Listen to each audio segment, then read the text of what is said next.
السلام علیکم، آپ دیکھ رہے ہیں میرے مطابق، میں ہوں ماریہ میمن۔ ملک کی موجودہ سیاسی صورتحال اور ہفتے بھر کی خاص خبروں پہ آج کے روز ہم جناب حسن نثار کا تجزیہ لیتے ہیں۔ حسن صاحب، پچھلے پروگرام میں آپ نے ایک ٹرم استعمال کی تھی، جمہوری دہشت گردی۔ بڑا فیڈ بیک آیا ہے اور کچھ لوگوں نے سوالات بھی اٹھائے ہیں، اور ایک سوال جو سامنے آیا، انہوں نے کہا کہ ہمیں بتائیں کہ دہشت گردی کی تعریف کیا ہوتی ہے۔ ان کو نہیں ملی، انہوں نے کافی ڈھونڈی۔ اچھا ماریہ، اس میں یہ بڑی دیر سے یہ بات چلتی ہے، میڈیا میں نے پڑھا بھی ہے، سنا بھی ہے، دہشت گردی کی تعریف نہیں آج تک کی گئی۔ میں کوشش کرتا ہوں، آپ لغت اٹھاؤ، ڈکشنری اٹھاؤ، ٹیررسٹ کیا ہے، ٹیررزم کیا ہے، اس کو چھوڑو، ہم اپنی زبان کی طرف آتے ہیں۔ دہشت کیا ہے وہ سمجھ میں آ جائے تو یہ سمجھ میں آ جائے گا کہ دہشت گردی کیا ہے۔ دہشت ہے جو شے آپ کے اندر خوف، ڈر، ہیبت اور ہول کی کیفیت پیدا کرے، اسے دہشت کہتے ہیں۔ اور یہ سب کچھ جتنی چیزیں میں نے آپ کو گنوائی ہیں، یہ صرف ہتھیاروں اور بموں سے ہی نہیں، بھوک، ننگ، غربت، بجلی کے بل، بے روزگاری، توہین اور تذلیل، تھانے کے ظلم، کچہری سے انصاف کا نہ ملنا، کل کیا ہوگا، عدم تحفظ، غیر یقینی پن، جسے انسرٹنٹی کہتے ہیں، جسے ہمارے وزیر اعظم اور بہت سارے لوگ انسرٹینٹی کہتے ہیں، وہ انسرٹنٹی ہے، ٹھیک؟ یہ سارا کچھ بھی خوف، ڈر، ہیبت اور ہول کی کیفیت پیدا کرتا ہے۔ یہ ہے دہشت گردی کی ڈیفینیشن۔ ایلیکس ہیلے کی کتاب ہے روٹس، اس نے طوفان برپا کر دیا تھا امریکہ میں۔ یہ امریکنز ایک زمانے میں اغوا کر کے کالوں کو، حبشیوں کو لاتے تھے، اور یہ سارا کچھ بھوک، ننگ، غربت، غلاظت، فزیکل تشدد، انا کو مجروح کرنا، عزت نفس کا قتل عام کرنا، ان کو جاہل رکھنا، ان کو غیر یقینی پن، کل کیا ہوگا۔ مجھے دیانتداری سے آپ بتاؤ، کیا اس ملک کے 99 یا 95% عوام اس سب کا شکار نہیں ہے؟ یہ جو میں کہتا ہوں نا، ہماری کھالیں موٹی ہیں، ہمارے دماغ موٹے ہیں۔ دہشت گردی کے ساتھ اگر مقابلہ کرنا ہے تو آپ کو اس کا دائرہ بڑھانا ہوگا۔ جس ملک کے عوام کی اکثریت خط غربت کے نیچے رینگ رہی ہے، انسان کے اندر سے انسان چھین لینا، اس کے اندر کا انسان مار دینا، یہ دہشت گردی ہے۔ اور آپ یقین کرو، اللہ سب کو اپنی پناہ میں رکھے، یہ دھماکے سے اڑ جانا اور انسٹنٹ فوری طور پہ مر جانا، یہ بہت بہتر ہے رینگ رینگ رینگ رینگ رینگ کے مرنے سے۔ میرے اپنے باب نے، جو میرے بال کاٹتا ہے، اس نے مجھے بتایا کہ وہ خود گیا تھانے کہ جی میری وہ کتاب موٹر سائیکل کی گم گئی ہے، جو ہوا پھر اس کے ساتھ، اور الٹیمیٹلی جب اس کو موٹر سائیکل ملی تو اس کے پارٹس غائب تھے۔ کل کیا بنے گا؟ یا زبان زد عام ہے، برس صاحب برس سے، یا بنے گا کی ہوئے گا کیا؟ یہ ایک جملہ، یہ دہشت گردی ہے۔ لوگوں کی نفسیات برباد کر دی ہے۔ جس کے بچے اسکول جاتے ہیں نا، جب تک خیر سے آ نہیں جاتے تب تک وہ دہشت کا شکار ہوتا ہے۔ اگلی صبح پھر آ جاتی ہے جب بچوں نے اسکول جانا ہوتا ہے۔ اور جہاں خط غربت پہ دنیا رینگ رہی ہے، وہاں جو اربوں خربوں ڈالر کے کک بیکس اور کمیشن کھاتے ہیں، جو میگا پروجیکٹس میں مال بناتے ہیں، کبھی پوچھا کسی نے لاہور شہر میں ارد گرد کیا ہے؟ اور یہ جو پھولوں کے تختے بچھا رہے ہو تم، ان پہ ہر موسم میں کتنی کاسٹ آتی ہے مجھے بتاؤ.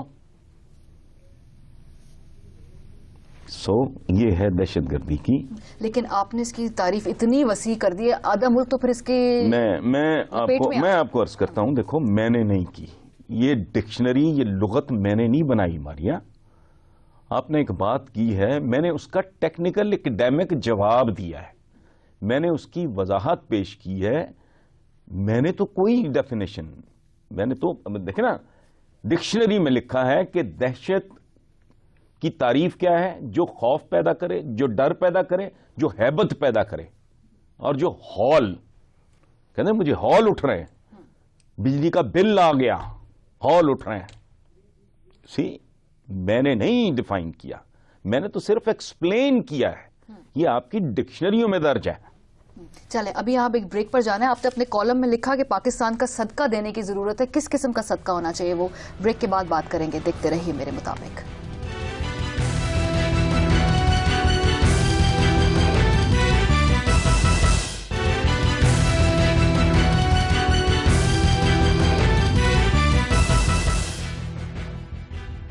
ویلکم بیک ٹو میرے مطابق. حسن صاحب, سانحہ پشاور کے بعد جب تمام سیاسی جماعتیں مل بیٹھی ہیں, انہوں نے کچھ نکات پر اتفاق کیا ہے. ایک بڑی انٹرسٹنگ بات جو کہ پچھلے پروگرام میں آپ نے تھیسس بھی پیش کیا تھا, برادر اسلامی ملک کا جو متھ تھی اس کو برسٹ کیا تھا. اب ان ممالک سے جو فنڈنگ آتی ہے ان کو بھی مانیٹر کیا جائے گا, یہ حکومت پاکستان نے کہا ہے. Very bold step. Finally bold step ہے, یہ چھیڑتے نہیں تھے نا پہلے. نہیں, کیا بولڈ اسٹیپ, یہ بے حسی تھی. چلو دیر آیت درست آیت. کون برادر؟ Everybody has his agenda. بادشاہوں کی اولادیں نہیں دیکھی, پوری تاریخ بھری ہوئی ہے یار. یورپ وہ تو ان کو تو دفاع کرو, اپنا ہی دیکھ لو. صفوی ہیں, آٹمن امپائر کے سارے, اپنے بیٹے مار, بھائی مار. کدھر برادر؟ ایک بات دیکھو, شریکہ کیا ہے؟ جو ماں کے دودھ اور باپ کی جائیداد میں شریک ہو اسے کہتے ہیں شریکہ. برادر برودر یہاں کوئی نہیں ہے. نیشن اسٹیٹ کا اپنا اپنا ایک معاملہ ہے, اپنی اپنی ضروریات ہیں, اپنی اپنی ترجیحات ہیں. باقی تو لوگوں کو ٹرک کی بتی کا پیچھے لگانا ہے. ان کو جان بوجھ کے آپ نے جاہل رکھا ہے تاکہ ان کو بے وقوف بنانے میں آسانی رہے. جو پڑھ لکھ جائے گا, جسے کہانی سمجھ آ جائے گی, وہ تو یہ زبان بولے گا ہی نہیں. کون سا کیسا برادر؟ یہ عراق ایران برادر.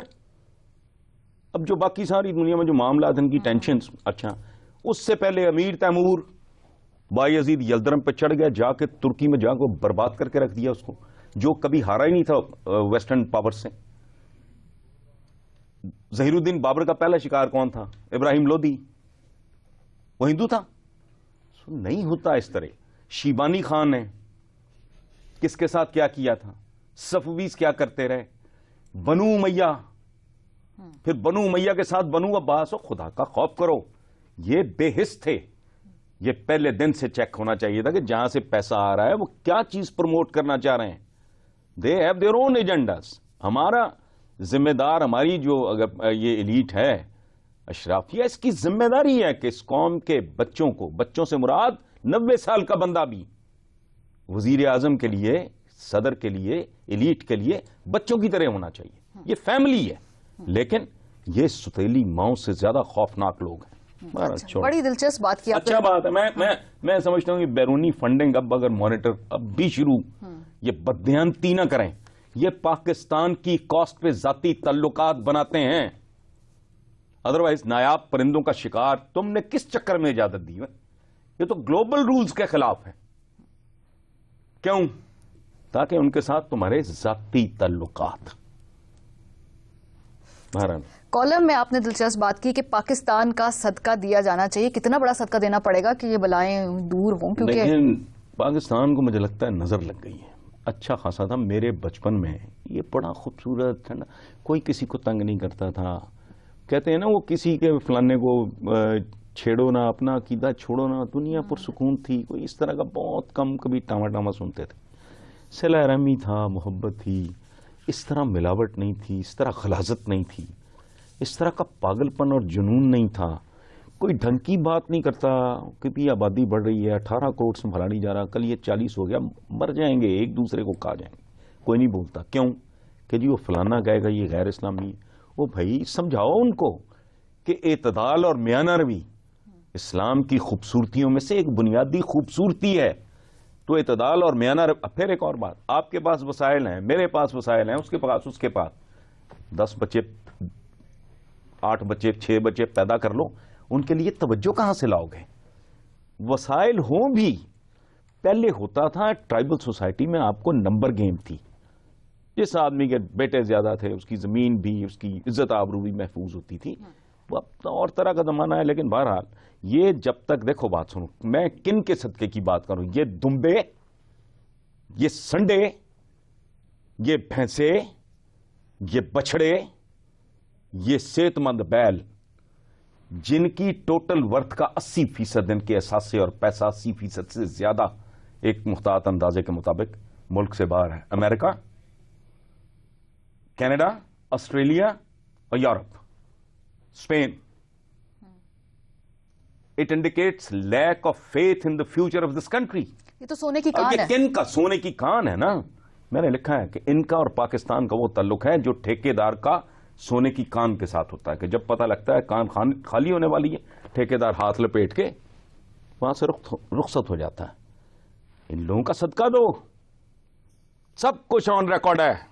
اگر کوئی کرنے والا ہو, کوئی مشکل نہیں ہے, مجھ سے پوچھ لو.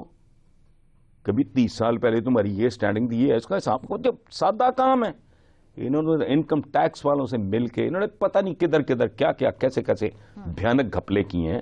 ان کے دیکھیں, جو کو زمیندار ہے, کوئی جاگیردار ہے, وہ انڈسٹری میں آ گیا ہے, جو انڈسٹریلسٹ تھا اس نے جاگیریں بنا لی ہیں, اور مجھے لگتا ہے ان کی فصلوں پہ یہ گیہوں نہیں یاقوت اگتے ہیں. ان کا صدقہ دو. پاکستان کو نظر بد سے بچانا ہے. ہمارے بزرگ کہتے تھے, مجھے نہیں پتا, کہ صدقہ بلائیں ٹالتا ہے, یہ رد بلا ہے. ٹھیک ہے, چلیں ابھی بریک کا وقت ہو گیا, واپس آئیں گے تو کچھ اور موضوعات پر بھی بات کریں گے. دیکھتے رہیے میرے مطابق.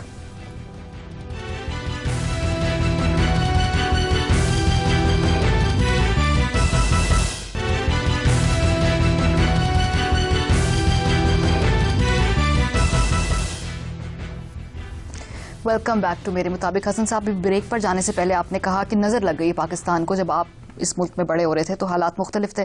اب میرا خیال ہے لوگوں نے اس بات پر صبر کر لیا ہے, توکل کر لیا ہے کہ جو ہونا ہے وہ ہونا ہے, خدا ہی نکالے گا ہم اس میں سے. یہ مطلب نہیں ہے, حکم بھی ہے کہ اللہ پہ چھوڑنے سے پہلے اپنے اونٹ کو, یا وہ جانور ہے, اس کو, مفہوم بیان کر رہا ہوں میں, اس کو مضبوط رسی کے ساتھ, مضبوط قلعے کے ساتھ اچھے طریقے سے باندھ دو. پھر اپنا پورا زور لگانے کے بعد آقا صلی اللہ علیہ وآلہ وسلم, انہوں نے پوچھا کسی کو کہ تم کام پہ نہیں گئے, یا اس نے کہا جی میں تو کام پہ گیا ہوں, کدھر ہے تمہارا مال مویشی, بھیڑ بکری؟ اس نے کہا جی وہ تو جنگل میں.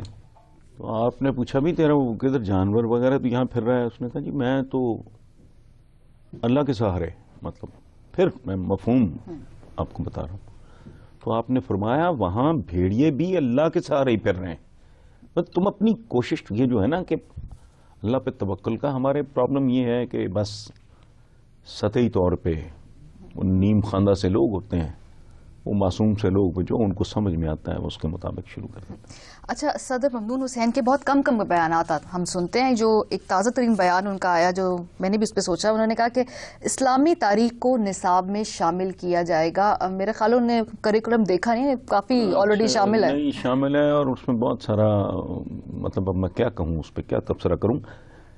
ممنون صاحب اگر مجھے دہی بڑے بنانے کا طریقہ سکھا دیں تو میں ان کو یہ بتا دوں گا کہ مسلمانوں کی تاریخ میں اور اسلام کی تاریخ میں فرق کیا ہے.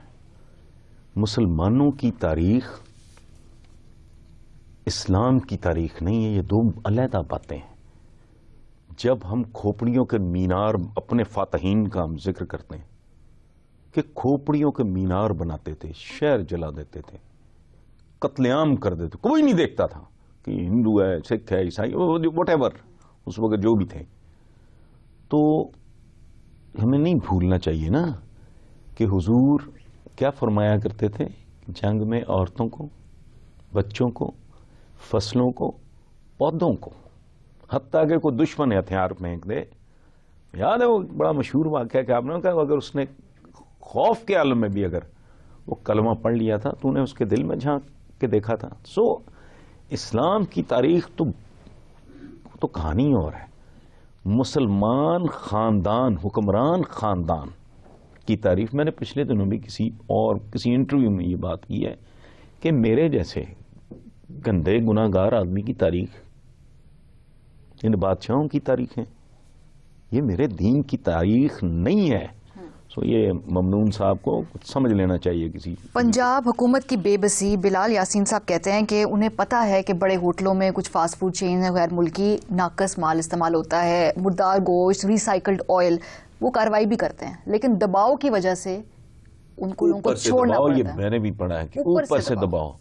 تو وزیر صاحب سے کوئی بندہ پوچھے کہ آپ کے اوپر کون ہے؟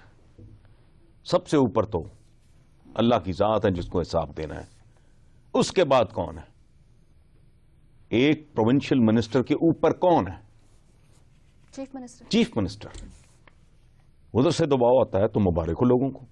اور یہ سب کچھ ہو رہا ہے. جو ملاوٹ کنٹرول نہیں کر سکتے وہ میٹرو بناتے ہیں. لوگوں کی زندگیوں کے ساتھ کھیلنے کی اجازت ہے. گدے گھوڑے کتے کھلاؤ، ریسائکلڈ وہ کینسرس ہے، اس کی اجازت ہے. جعلی دوائیں، میں نے پیچھے بات کی نا کہ دہشت گردی کس میں. اگر آپ کو دودھ خریدتے وقت یہ خوف ہو کہ یہ میں بچوں کے لیے چیز خرید رہا ہوں یا خرید رہی ہوں، یہ ناخالص تو نہیں، اس میں ملاوٹ تو نہیں، میری بیمار ماں ہے میں اس کے لیے دوا لے رہا ہوں یا لے رہی ہوں، یہ 2 نمبر تو نہیں ہوگی. یہ لائف یہ اعتبار تم نہیں دے سکے. میٹر ہو، مجھے سمجھ نہیں آتی کہ یہ سمجھنا چاہتے ہی نہیں یا کیا پرابلم ہے ان کا. پریورٹیز اس ملک کی بالکل ڈفرنٹ ہے ہماری یہاں.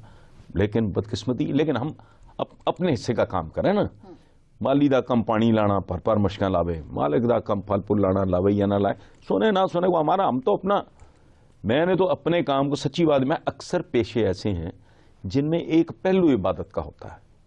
پولیس والا چلتا پھرتا جنتی ہے اگر اپنا کام ٹھیک کر رہا ہوں. کوئی جج ہے وہ انصاف دے، تیزی سے دے، جان مارے، سچ تک پہنچے اور حقدار کو اس کا حق دلا. سبحان اللہ. اسکول ٹیچر ہے وہ جنتی ہے بھائی، پرووائڈیڈ ہے نا. 12 ربیع الاول ہے، اس کی مناسبت سے اگر ہم کوئی کیا اس وقت ملک کو کیا دعا کریں وہاں؟ دیکھیں دعا تو یہ بھی بس 70 کی دہائی میں نے ریڈیو پاکستان لاہور کے لیے مجھے کہا گیا تھا، میں نے دعا لکھی تھی بچوں کے لیے. کمال یہ ہے کہ میں اکثر سوچتا ہوں کہ آج بھی ویلڈ ہے. دعا کے 3 شعر یاد ہیں مجھے، باقی تو میں بھول گیا ہوں. شہروں کو خوشحالی دے، کھیتوں کو ہریالی دے، سب چہروں کو چاند بنا، سب ہونٹوں کو لالی دے. صرف تجھی سے مانگیں جو، ایسے ہاتھ سوالی دے. یہ جو میں کہہ رہا ہوں نا کہ سب چہروں کو چاند بنا، یہ جو 5 مرلے کے منہ ہے نا، اور دوسری طرف بالکل جیسے امچور نہیں ہوتا، نچڑے ہوئے لوگ ٹھسے ہوئے بیگنوں میں، ان پہ رحم کھائیں. کیسی دعا کے ساتھ پروگرام کا وقت ختم ہو گیا. اپنے دیکھنے والوں کو کہیں گے کہ لکھنا نہ بھولیے گا MM@geo.tv پر. اپنا خیال رکھیے. خدا حافظ.